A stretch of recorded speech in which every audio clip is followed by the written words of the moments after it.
तो नमस्कार, कैसे हैं आप? मुझे आशा है कि आप अपने परिवार सहित स्वस्थ और प्रसन्न होंगे। इन दिनों आप अपने घर पर नाच रहे होंगे, गा रहे होंगे, खेल रहे होंगे, अपने भाई-बहनों से प्यार भरा झगड़ा भी कर रहे होंगे और साथ ही साथ ढेर सारी पढ़ाई भी कर रहे होंगे। बच्चों, जैसा कि आप जानते ही हैं कि हम आपकी कक्षा 10 की इतिहास की पुस्तक के पहले पाठ यूरोप में राष्ट्रवाद के उदय पर चर्चा कर रहे हैं। पिछले अंक में हमने 1815 के बाद यूरोप में पनपे नए रूढ़िवाद, 1830 से 1848 के दौरान चले क्रांतियों के युग और जर्मनी, इटली और ब्रिटेन के एकीकरण और उनके विशिष्ट प्रकार के राष्ट्रवाद पर बात की थी। आज हम इससे आगे चलते हैं और हमारा आज का पहला विषय है राष्ट्र का दृश्य निरूपण। प्यारे बच्चों, राष्ट्र एक अमूर्त अवधारणा है और आम लोगों को इसकी संकल्पना आसानी से नहीं समझाई जा सकती। एक पुस्तक दिखाई पड़ती है, इसलिए एक आम आदमी भी आसानी से समझ सकता है कि पुस्तक क्या होती है, लेकिन एक राष्ट्र तो आंखों से दिखाई नहीं देता, तो फिर आम व्यक्तियों को कैसे समझाया जाए कि राष्ट्र क्या है? इस समस्या का समाधान करने के लिए 18वीं और 19वीं सदी में कलाकारों ने एक तरीका सोचा। उन्होंने राष्ट्र का मानवीकरण कर दिया और एक महिला आकृति के रूप में उसका चित्र बनाया जाने लगा। यह महिला कोई वास्तविक महिला नहीं थी, अपितु राष्ट्र की अमूर्त अवधारणा को मूर्त रूप में प्रदर्शित करने के लिए एक काल्पनिक महिला को ही राष्ट्र के प्रतीक के रूप में चित्रित किया गया था। अर्थात वह काल्पनिक महिला राष्ट्र का एक रूपक यानी कि एलेगरी बन गई थी। बच्चों, आपको याद होगा कि फ्रांस की क्रांति के दौरान स्वतंत्रता, न्याय आदि की अवधारणा को भी प्रतीकों के रूप में ही व्यक्त किया जाने लगा था। आप अपनी पुस्तक का चित्र 16 देखें। इसमें फ्रांस के गणतंत्र के प्रतीक के रूप में मारियान को दिखाया गया है। मारियान एक लोकप्रिय ईसाई नाम है। मारियान को लाल टोपी, एक तिरंगे और एक कलगी के साथ दिखाया गया है। मारियान की प्रतिमाएं चौराहों पर लगाई गईं। सिक्कों तथा डाक टिकटों पर भी उसके चित्र छापे गए। यह सब इसलिए किया गया जिससे जनता इस एकता के प्रतीक को याद रखे और उसमें राष्ट्रवादी भावनाओं का संचार हो। बच्चों, अब आप चित्र 17 देखो। यह जर्मेनिया का चित्र है जो जर्मन राष्ट्र का प्रतीक है। जर्मेनिया को ओक के पत्तों का ताज पहने दिखाया गया है, क्योंकि ओक के पत्ते नायकत्व और वीरता के प्रतीक हैं। चित्र 18 में जूलियस हबनर का प्रसिद्ध चित्र द फॉलन जर्मेनिया दिखाया गया है। 1848 में जब फ्रेडरिक विल्हेम चतुर्थ ने फ्रैंकफर्ट संसद का प्रस्ताव ठुकराकर जर्मनी का राजा बनने से इनकार कर दिया था, तो संपूर्ण जर्मनी निराश हुआ था।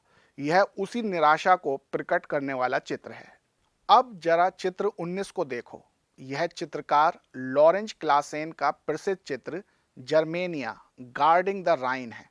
इसमें जर्मन राष्ट्र की प्रतीक जर्मेनिया हाथ में तलवार लेकर राइन नदी पर पहरा देते हुए जर्मन राष्ट्र की रक्षा करते हुए दिखाई गई है। जर्मेनिया की तलवार पर लिखा है, जर्मन तलवार जर्मन राइन की रक्षा करती है। इसी प्रकार ब्रिटेन की रूपक ब्रिटानिया तथा इटली की रूपक ला इटालिया थी।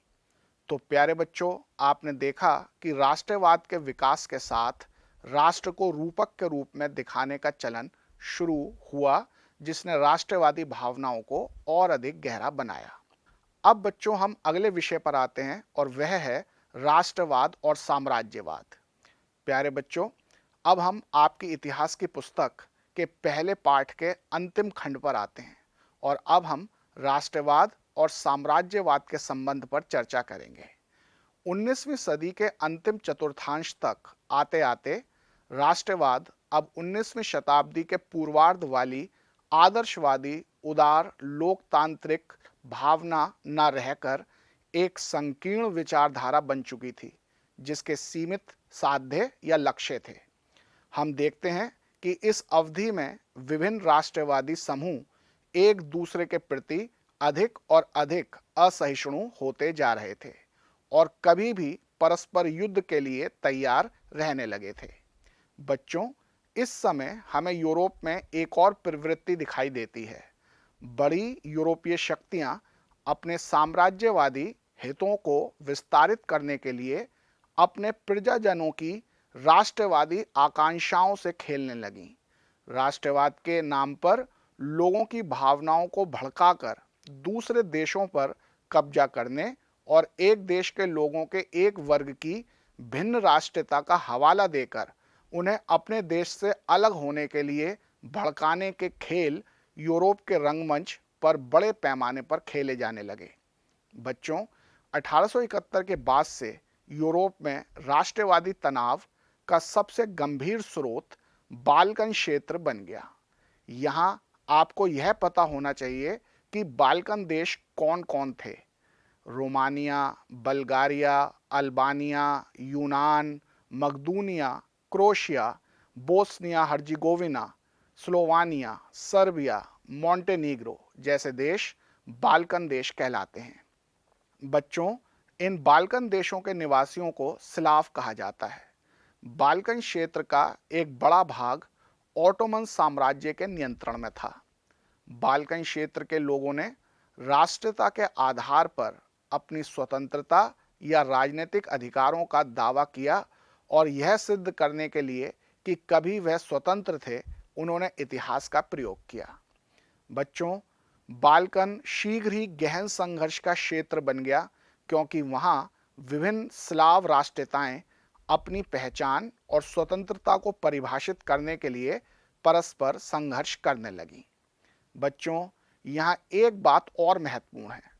बाल्कन क्षेत्र बड़ी यूरोपीय शक्तियों जैसे रूस, जर्मनी, इंग्लैंड और ऑस्ट्रिया हंगरी के बीच प्रतिस्पर्धा का भी रंगमंच बन गया था।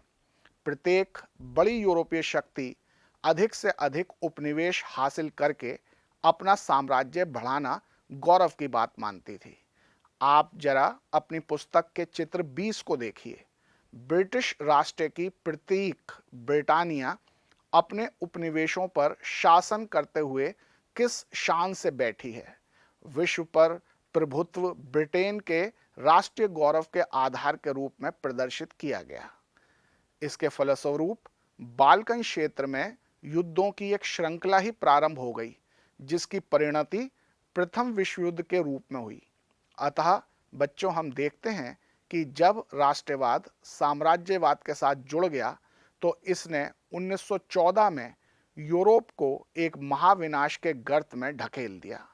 अब बच्चों, जरा एक नज़र हम भारत जैसे यूरोपीय शक्तियों के उपनिवेशों पर भी डाल लें। इन उपनिवेशों में राष्ट्रवाद मूलतः साम्राज्यवाद विरोधी आंदोलनों के कारण पनपा। यूरोप के राष्ट्रवादी विचारों की पूरी नकल तो कहीं और नहीं की गई। अन्य सभी देशों में उनका अपना स्वयं का एक विशिष्ट प्रकार का राष्ट्रवाद विकसित हुआ, लेकिन इस विचार को स्वाभाविक, प्राकृतिक और सार्वभौमिक रूप से स्वीकार कर लिया गया कि सभी समाजों का संगठन राष्ट्र राज्य के रूप में ही होना चाहिए। प्यारे बच्चों, अब हम यूरोप में राष्ट्रवाद का उदय पाठ पर आधारित परीक्षाओं में पूछे गए कुछ प्रश्नों पर चर्चा करेंगे, जिससे आपको भली प्रकार से स्पष्ट हो जाए कि इस पाठ पर कैसे कैसे प्रश्न पूछे जा सकते हैं और उनका उत्तर कैसे दिया जाना चाहिए। तो बच्चों, हम आते हैं अपने पहले प्रश्न पर। यूरोप में 19वीं सदी के दौरान नारी की छवि किस प्रकार राष्ट्र का रूपक बनी? तो बच्चों, ये आपका प्रश्न है, जरा विश्लेषण कीजिए इस पर। इस प्रश्न को सुनकर आपको कुछ विचार आया कि इसके उत्तर में क्या लिखा जाना चाहिए? बच्चों, बहुत ही आसान है। हमने चर्चा की थी कि फ्रांस की मारियान, जर्मनी की जर्मेनिया, ब्रिटेन की ब्रिटानिया और इटली की ला इटालिया की। वह किस प्रकार अपने राष्ट्र की प्रतीक बनी, वहाँ के लोग उन प्रतीकों से कैसे जुड़े, उन प्रतीकों की मूर्तियों को कैसे चौराहों पर लगाया गया, उनकी डाक टिकट जारी की गए आदि। इन्हीं सब बातों को लिखना है आपको और हो जाएगा आपका उत्तर तैयार। तो बच्चों, अब हम आते हैं दूसरे प्रश्न पर। दूसरा प्रश्न है, अपने शासन वाले क्षेत्रों में शासन व्यवस्था को अधिक कुशल बनाने के लिए नेपोलियन ने क्या बदलाव किए? बच्चों, यही प्रश्न एक दूसरे तरीके से भी पूछा जा सकता है।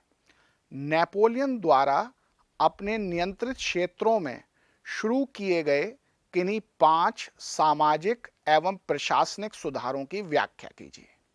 तो बच्चों, कैसे देंगे आप इस प्रश्न का उत्तर? आसान है। नेपोलियन ने 1804 की नेपोलियन कोड लागू की, जन्म आधारित विशेषाधिकार समाप्त किए, कानून के समक्ष बराबरी की अवधारणा लागू की, संपत्ति के अधिकार को सुरक्षित किया, प्रशासनिक विभाजन को सरल बनाया, सामंती व्यवस्था को समाप्त किया, किसानों को भूदासत्व और जागीरदारी शुल्कों से मुक्ति दिलाई, शहरों में श्रेणी संघों के नियंत्रण को समाप्त किया और यातायात तथा संचार व्यवस्था में सुधार किए। पूरे साम्राज्य में एक जैसे मानक भार, नापतोल की प्रणाली लागू की। तो बच्चों, बस यही सब लिखना है और हो जाएगा आपका एक बेहतरीन उत्तर तैयार। बच्चों, अब आते हैं अगले प्रश्न पर। प्रश्न है, जनवरी 1871 में वर्साय में हुए एक समारोह में किसको जर्मनी का सम्राट घोषित किया गया था? तो बच्चों, मैं समझता हूं कि इस प्रश्न का उत्तर तो आप सबको ही आता होगा। जी हां, सही कह रहे हैं आप। इसका उत्तर है काइजार विलियम प्रथम। तो बच्चों, चलिए चलते हैं अगले प्रश्न पर। प्रश्न है, फ्रेडरिक सारियू की कल्पनादर्शी दृष्टि क्या थी? उन 3 अभिव्यक्तियों की चर्चा कीजिए जिन्हें उसने अपने प्रसिद्ध फर्स्ट प्रिंट में दर्शाया है। तो बच्चों, क्या है इस प्रश्न का उत्तर? बता सकते हैं? जैसा कि हम इस पर चर्चा पहले ही कर चुके हैं कि फ्रेडरिक सारियू एक फ्रांसीसी चित्रकार था जिसने 1848 में 4 प्रिंटों या चित्रों की एक श्रृंखला तैयार की थी। उनमें से पहला प्रिंट वही है जो आपकी पुस्तक का पहला चित्र है। फ्रेडरिक सारियू की कल्पना दृष्टि में यूरोप का गठन ऐसे राष्ट्र राज्यों से हुआ है जिनका अपना ध्वज और राष्ट्रीय पोशाक हैं। अपने फर्स्ट प्रिंट में उसने यूरोप और अमेरिका के विभिन्न आयु के स्त्री पुरुषों के विभिन्न समूहों को स्वतंत्रता की मूर्ति के समक्ष रैली करते दिखाया है, जो स्वतंत्रता की मूर्ति के प्रति अपनी श्रद्धा व्यक्त कर रहे हैं। इससे कुछ बातें स्पष्ट होती हैं जो हैं, पहली, अमेरिका और स्विट्जरलैंड राष्ट्र बन चुके हैं। इससे अन्य देशों को भी प्रेरणा मिलती है कि वह भी राष्ट्र बने। दूसरी बात ये बच्चों, फ्रांस के हाथ में तिरंगा झंडा है जो अन्य देशों को भी क्रांति के लिए प्रेरित कर रहा है। और तीसरी बात है बच्चों, जर्मनी के लोगों के हाथों में विभिन्न रंगों के झंडे लोगों में एकता की आवश्यकता को प्रदर्शित कर रहे हैं। और चौथी बात है, ईसा मसीह, संत तथा देवदूत विश्व के समस्त देशों के बीच बंधुता को प्रदर्शित कर रहे हैं। तो बच्चों, अब आता है हमारा अगला प्रश्न। यूरोप में फ्रांसीसी क्रांति से राजनीतिक और संवैधानिक परिदृश्य में हुआ प्रमुख बदलाव क्या था? तो बच्चों, बताइए क्या बदलाव हुआ था? आसान है। पूरे यूरोप में निरंकुश राजतंत्र के विरुद्ध आवाज उठाई जाने लगी और गणतंत्रात्मक सरकारों का महत्व बढ़ने लगा।